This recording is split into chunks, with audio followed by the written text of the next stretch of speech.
Hello, my lovely unraveled friends. Still in my scrubby dubs, but I read about this case today. I think I had heard about it briefly on court TV, maybe end of last week. I'm not entirely sure, but today I saw body cam footage. And so, who wants to talk about Ruth Miller with me? Anyone? Yeah? All right, let's do it. This one it's unfolding as we speak, right? This beautiful idyllic family getaway at this beautiful picturesque lake. There was a birthday celebration, and then as everything on my channel ends up, tragedy. This is like mind shattered type story, like this mind that just kind of like fractured. That's what it seems like to me. And then there's of course this really heavy question about what happens when like faith, like religious faith and a fractured mind kind of collide. I don't know. But this is like an Amish family from Ohio, the mother, and then this devastating event that occurred at Atwood Lake. Was it murder? Yes, it was. But was it a command from a higher power? Today we're going to dive deep as I can. There's not a lot there's not a lot out right now. But we're talking about Ruth Miller. So, let's unravel.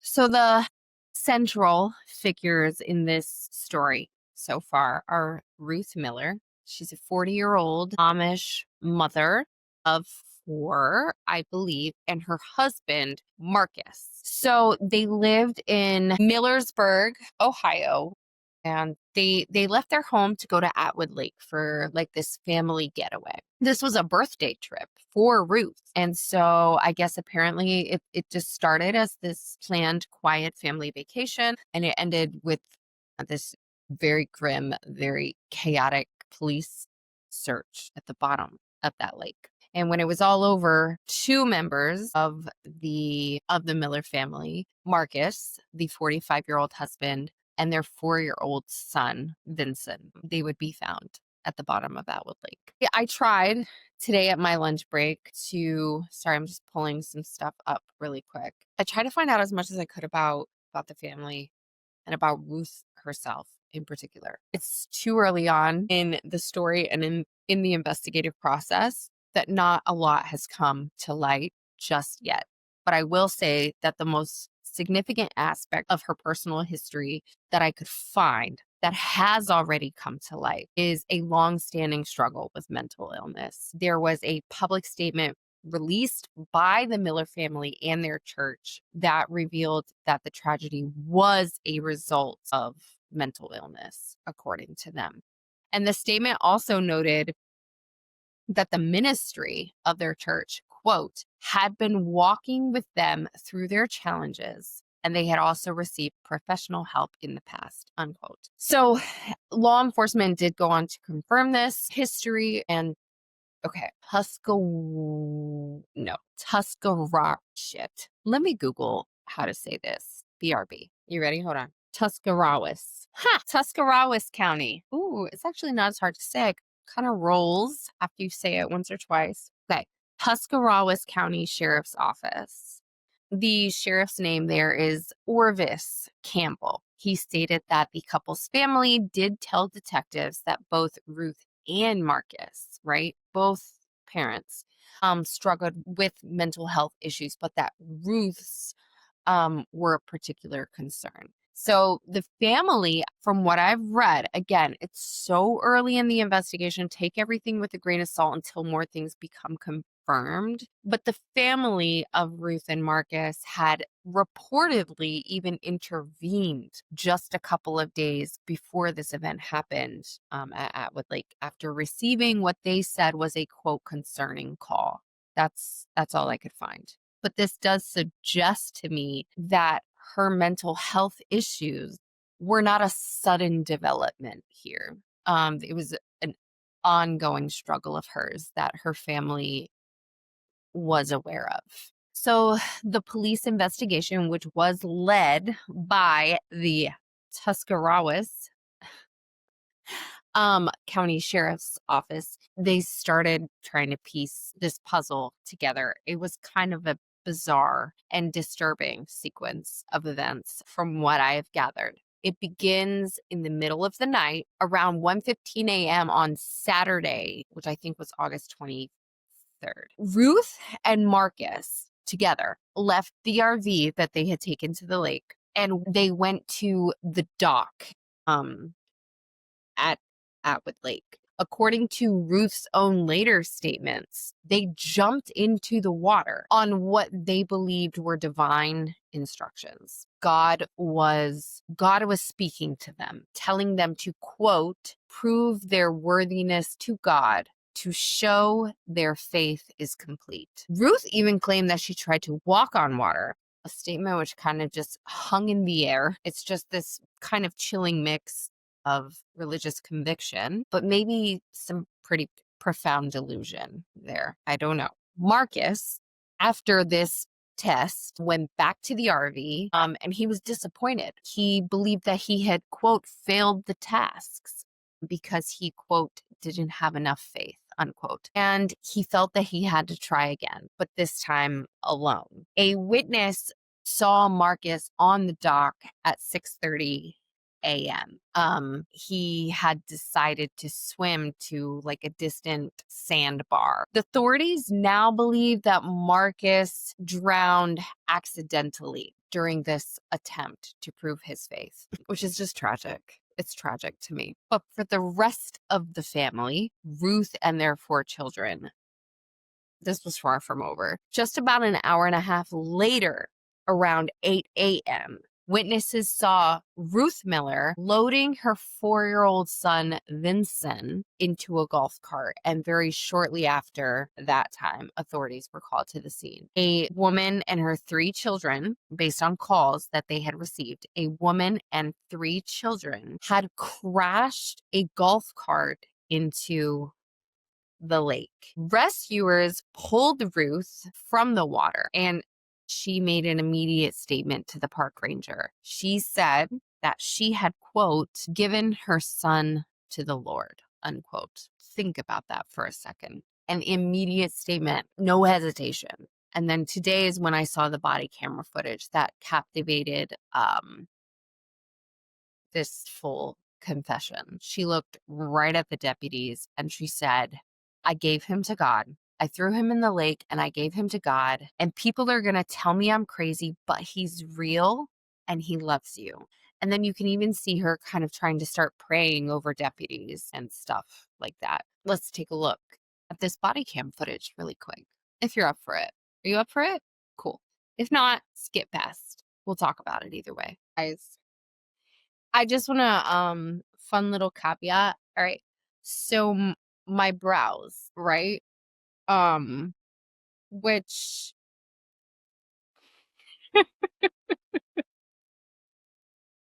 and I rocked with it. But here we go. Red tint to the brows today, right? Yeah. Totally did that on purpose. Except for the fact that I woke up at 5 a.m.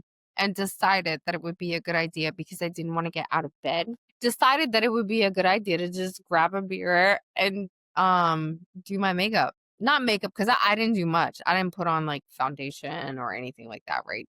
I was like, girl, just throw on like fill in your brows, put on a little eyeliner, maybe a little mascara and get your butt to work, right? It's Monday. You just have to be there. That's all that matters. Yeah. So I pick up my brow pencil. I go to town, right? Good brows. I was like, okay, girl. So I get to work and realize that they're red. And then called my daughter. Well, I have 2 teenage daughters. One I homeschool, one goes to high school. So the homeschooled girl I called and was just like, hey Ladybug, can you go to my room really quick and look at the pencil that's on my dresser? and tell me what it is. And she was like, yeah. And she came in and she was like, I mean, it's your lip liner. I was like, yeah, that checks out. Which sucks because it was a good brow day, but it's lip liner on my brows. I mean, you know, I pulled it out. I actually got a compliment from a patient that was like, "Oh, did you tint your brows?" Yes, girl. No, I was half asleep, blind, grabbing whatever was felt like a pencil and put it on my face. Anyway, you're welcome. All right, let's get into this though, because this is why we're here. All right, body cam footage. Here we go.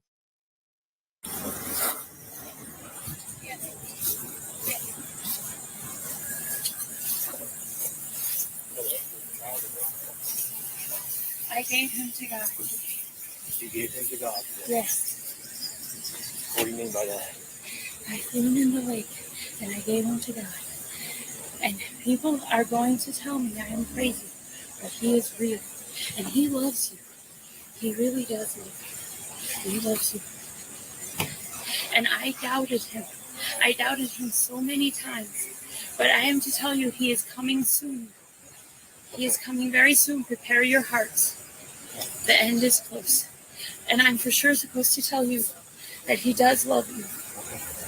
Okay? Ma'am, can you explain to me what happened? Who did you throw in the water? I gave my son to God.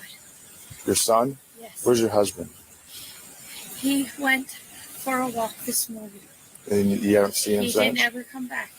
And we went to the boat and his clothes were there. And God told me he's in the lake and a fish swallowed him. And you're actually supposed to go look for him in the bottom of the lake. And you will find the fish. And you will find my husband. And then you will be...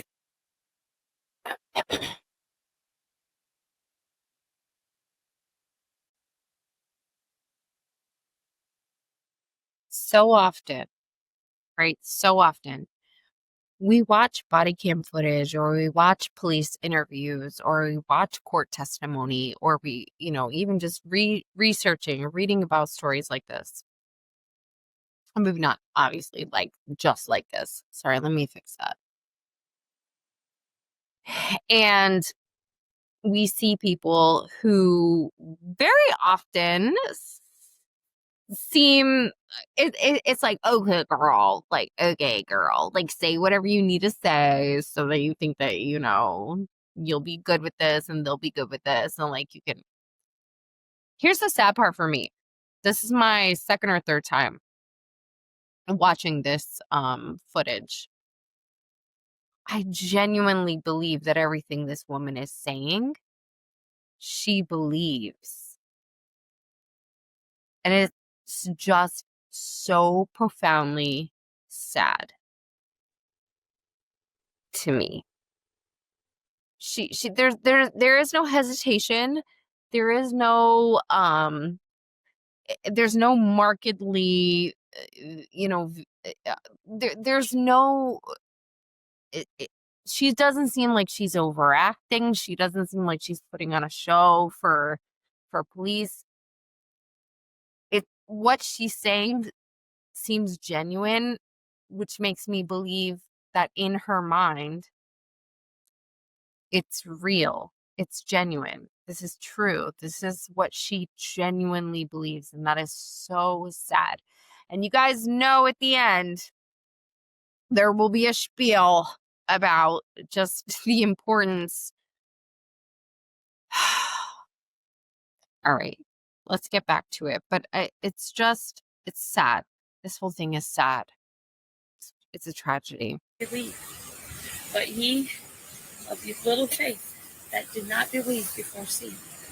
Okay. So send people down to the bottom of the lake looking for a fish.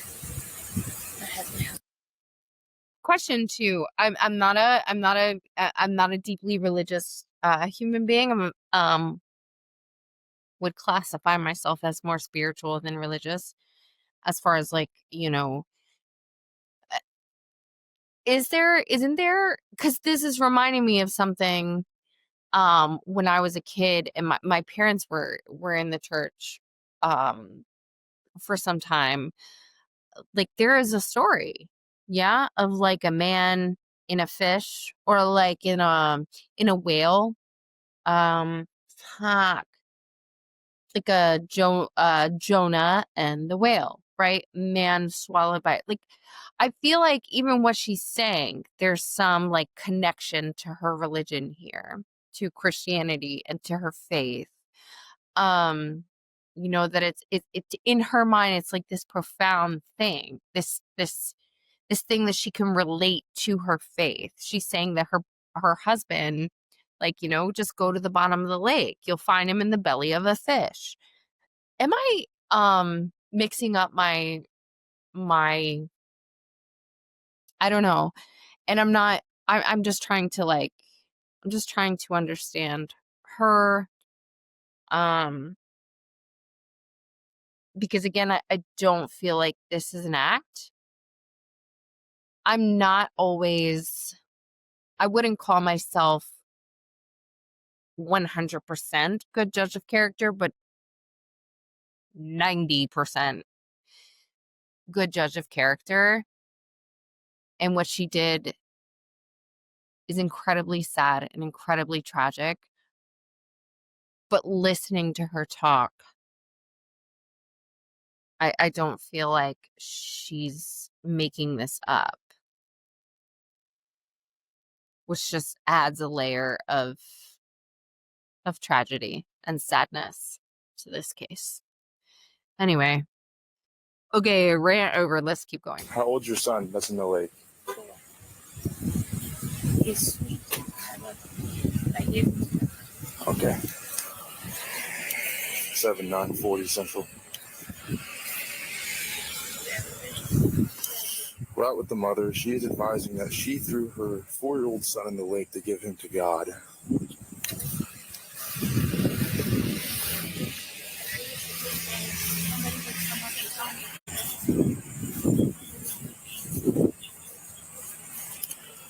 Affirm.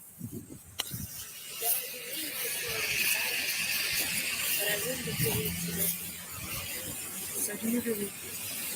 Awesome. They are there.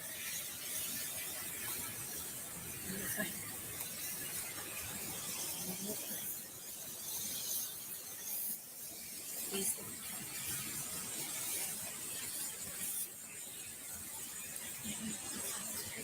I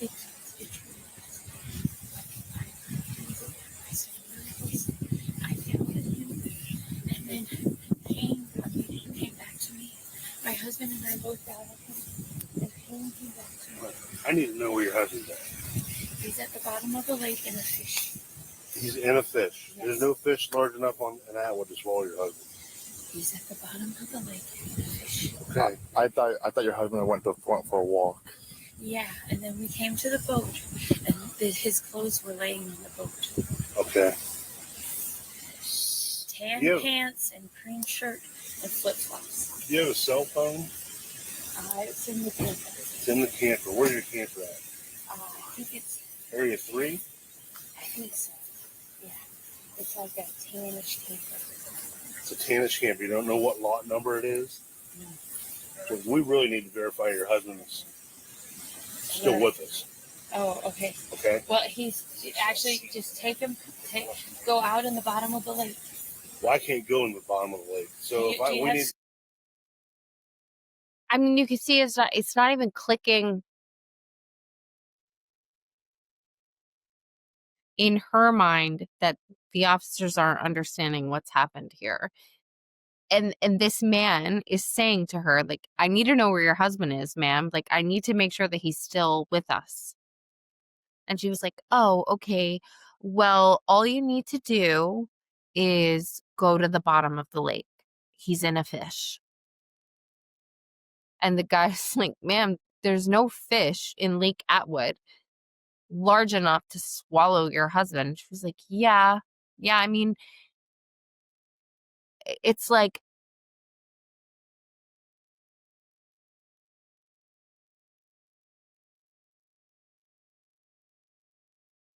Scuba divers. Yeah, we're going to have to call divers in to go to the bottom.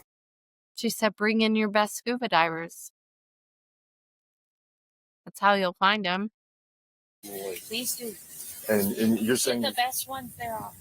Because this is a miracle from God. You will see. You will see. you're saying your 4-year-old son's down there too? He's with God. Where's his body at? I don't Where know. did you throw him in the water at? Off of the dock at the causeway. Where the bike was today? Where the boat was? Yeah, where the boat. I know. When there's supposed to be ones coming out there. I think there was one. Does anybody have a glass of water? We can get you water. Please. What's up? Thank you. We're right now we're gonna walk up to the squad, okay? That's what we're going to do. We're gonna put you in the back of the squad. You will find my husband. Okay, but you're gonna sit down in the back of the squad for us, okay? Can I actually just sit with my children? Yeah. And have water? Yeah, we can bring your children over. I would love a glass of water. Let's go up in this squad over Well, here. my children out here. We'll bring them over bring in them a over. minute. Let me go check you out. Yeah, we're gonna get it. Kyle wants to go get you one.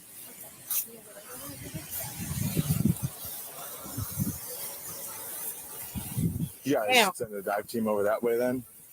Yeah, we're gonna They're supposed to bring one in over. Which dock is that so I can tell my That's dispatch? cluster dock, the center cluster dock. Center Or cluster. on the causeway. Causeway center. meet them up there. Causeway Center Cluster Dock. 7940 Central.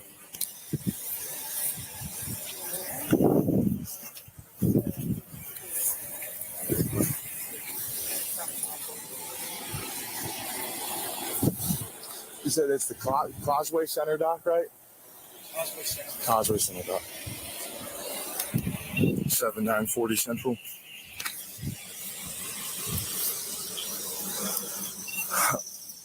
The mother is advising that her boat is located if you just want to log at the Causeway Center Dock, and that's where she threw the child in the water. She's also now saying that the husband's in the water. She's going to log that and notify the dive team. The Rangers are heading over that way right now.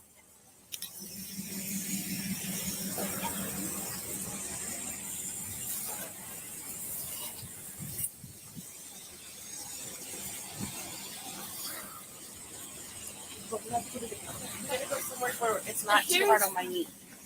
What, So your knee won't hurt you. Please Okay. trust me. Okay. It won't hurt you. Okay. It won't hurt you. You're fine. You're fine. Okay. You're fine.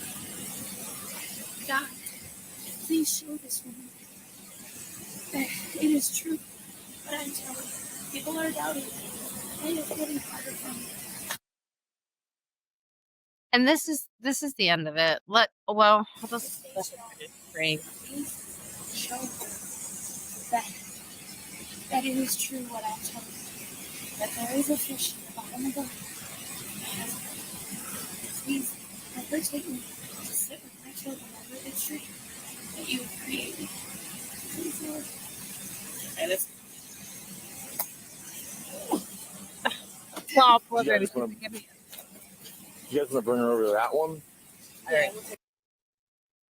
all right, and so that's the end of it. They walk her over to a squad car, put her in the back of it. She says a couple more things that are along the lines of what she was saying here.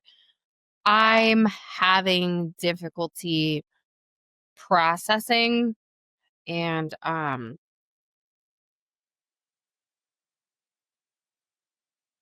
you guys want to talk to me about it? That'd be really fucking great. That'd be great.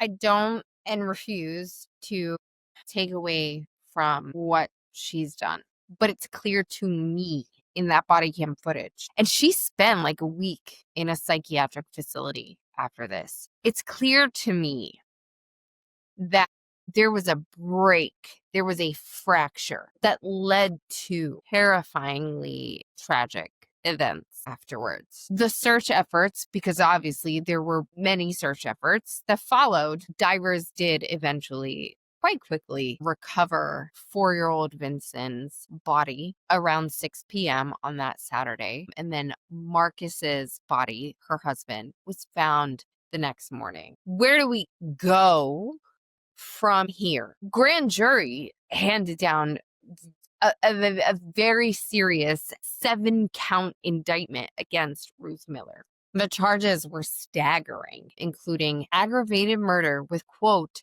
prior calculation and design in her son's death.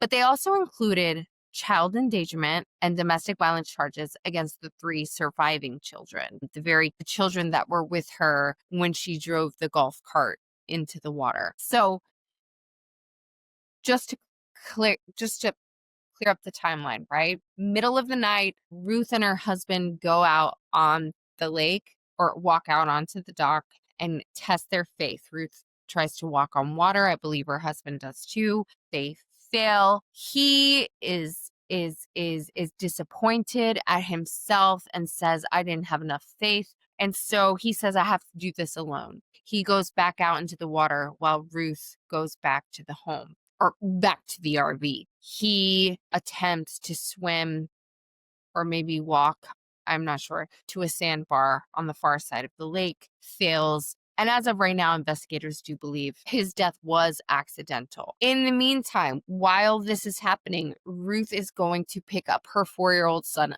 alone, Vincent. She drives him back to the lake, and somehow this poor 4-year-old baby boy ends up at the bottom of it. After Vincent is taken to the lake, she returns back to the home in the golf cart, back to the RV. Remember, they're vacationing in the RV, and picks up the 3 remaining children, older, 15, 18, puts them in the golf cart, drives to the lake, drives the golf cart off the pier of the lake. People saw this. 911 calls were coming in. This is where they recovered Ruth from the lake, and everything that followed is what we saw.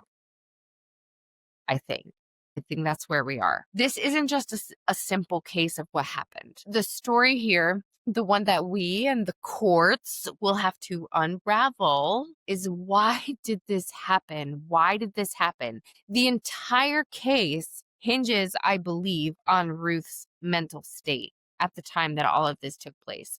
The prosecution is going to look at her statements, I gave him to God, and her actions, putting her son in a golf cart and driving it into the water. And with that, they will arguably show prior calculation and design. And they'll say that her confession is a motive, however irrational, and proof of her intent to take her son's life, which she did intend. God, she intended. I think she intended to take all 4 of her children's lives, because in her statements in the body cam, it was like this was a test of faith. She's not okay, and I can see that. And so then for me, I get into this crippling back and forth within myself. What she did was unspeakable, unforgivable.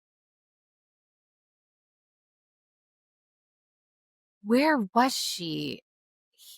It's I've heard this community say that, and I've been there with you. But I'm watching this woman and I'm like, she's not here. Okay. And that's not an excuse, and I'm not justifying her actions 100%. Please understand, I'm not. But this is deeper than just like some malicious intent, I believe, to like just kill her family. Or this one's really tough, right? The defense, okay, they're going to use the exact same evidence, I'm sure, that the prosecution will use, but they're going to use it to argue the opposite, right? All of her bizarre actions, the beliefs that she could walk on water, which she stated, her claim that God told her that her husband had been swallowed by a fish and that he was at the bottom of the lake. Like, these are not of a person with criminal intent, and the defense is going to use that. Maybe. In my opinion, I have no idea. I'm not a legal analyst, okay? But I can see where this is going to go. According to the defense, there is undeniable proof of a, quote, severe mental disease or defect, unquote, that left Ruth unable to know the wrongfulness of the act that she was committing. The Tuscarawas, did I? No. Tuscarawas. I don't know why I celebrate every time I say that. In what I think is the right way, which probably isn't even the right way. The Tuscarawas County Sheriff himself even stated that her state was that of a mental crisis and that it simply manifested itself in what we call a spiritual delusion. The defense will very likely argue that if she genuinely believed that she was acting on a direct order from God, she couldn't possibly know that what she was doing was wrong, and therefore she cannot be held criminally responsible. This is a tough one. What about her community? The Amish community in general are very famously introvert. They're not outspoken, but they spoke out. The Miller family and their church released a public statement and very directly brought up and confronted the issues of mental health. And they said the deaths, quote, do not reflect our teaching or beliefs, but are instead a result of a mental illness, unquote. This is not just about protecting their faith to them. It's about them publicly acknowledging Ruth's struggles. And it might be a statement that becomes a key to her defense. What about Ruth's children? Right? 3 children survived a plunge off a golf cart into Lake Atwood. There was a 15-year-old daughter and then I think twin 18-year-old sons, right? They were physically unharmed, but physically sure, but what about like the psychological scars here? Imagine the sheriff's statement about their mindset is probably, another what I would consider quite a chilling part of this story. He said that their mindset was, quote, that whatever their mother and father says is the way it is. We don't question anything. So when we were told to jump in the lake, we jump in the lake. And this goes to show how deeply ingrained a family delusion can become. And there's just this incredibly fragile line between faith, which I am 100% in support of people who have religious faith and religious beliefs and religious values and, people who hold those things near and dear to their heart. But the line of delusion was crossed here, in my opinion. I know this is a tough story. Please don't come for me. Just talk to me. So as of right now, that's all I have. I did put in a FOIA request today for the arrest affidavit or the probable cause affidavit. What did investigators have to present to the grand jury for this indictment? Is there something we're missing? Is there, something that goes beyond what we saw in this initial encounter that proves that, this is the route that needs to be taken here? Again, do I think that Ruth Miller needs to be held accountable for her actions? 100%. I always believe that. I am always an advocate for victims, period. And this 4-year-old boy, Vincent, was a victim. His life was tragically taken, needlessly taken. The question is why? Why? Why did this happen? Not that any reason anybody could give would justify that reason, but this is where I am. Because either way, it doesn't matter. He's gone and he was taken. I get that. I guess my fascination with this case lies in where Ruth's head was at. Is she a master manipulator and a premeditator and or is this woman is she truly a result of what I hate to say, but I say all the time, failed systemic, care for people with profound and deeply rooted mental illness, which unfortunately can take these deeply dark turns if left untalked about, unrecognized, untreated. And Ruth Miller's fate now rests with a court, with a prosecutor, with a defense team, and with a jury that is tasked with probably the same impossible fucking fight that I'm having in my own brain. Is she a woman who premeditated the murder of her own child and her entire family? Or is she a woman who was so disconnected from reality that she was incapable of understanding the wrongfulness of her actions? It is profound.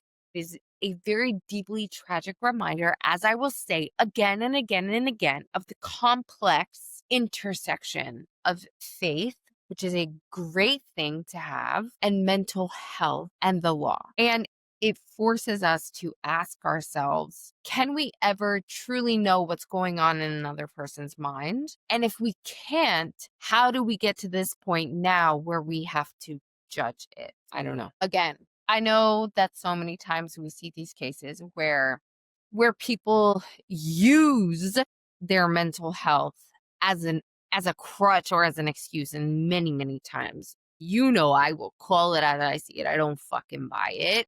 And I get angry when people use it as a defense when it's not justified. What do you guys think in this case? Her actions, no, in my mind, will never be justified. I cannot ever picture myself or anyone being in a space, but just watching what I have, there's a disconnect between reality and delusion in Ruth Miller's brain. And in this case, I don't think it's an act. And so the question then becomes, what do we do? What is the right course of action to take? Do we prosecute to the fullest extent of the law to hold her accountable for her actions and honor, as we should, honor her son, Vincent, and the life that was tragically taken from him, the life that was cut short? Or do we put her in a mental facility? Is there a combination of both? Do we get her the mental help that she needs and then make her serve a term for her actions, for what she did, for the taking of a life? For what do we do here in these cases that may genuinely be the result, the unfortunate and tragic result, nonetheless, of mental health deficits, untreated, unchecked? What do we do? What's the right thing to do here? I am dying to know what you guys think. Please talk to me. Please talk to me. It's so important. This is such an important, it's so important. I'm going to leave on this. In my opinion, the Ruth Miller case, and again, it's still unfolding. It's still so new. And I may see evidence tomorrow, a week from now, a month from now, that completely changes my mind. But it is, for me right now, kind of this very sobering reminder of the very devastating consequences when a mental health crisis goes unrecognized or unaddressed. The legal system always grapples, I feel like, with the concept of spiritual delusion. It really does speak to a far more universal need. The need for awareness and action when you recognize that a loved one is in crisis. Again, Miller family's own statements, they've said this, reveal that Ruth and her husband, Marcus, had struggled with mental health issues for quite some time, and that they had even sought professional help in the past. The church's statement, right? The church said that they had been walking with them through their troubles and that they had received, or the church knew they had even received professional help in the past. And to me, this is a critical detail because it really kind of underscores that painful truth. Mental health is not like some singular event that just happens, right? It's often this very complex, long running battle.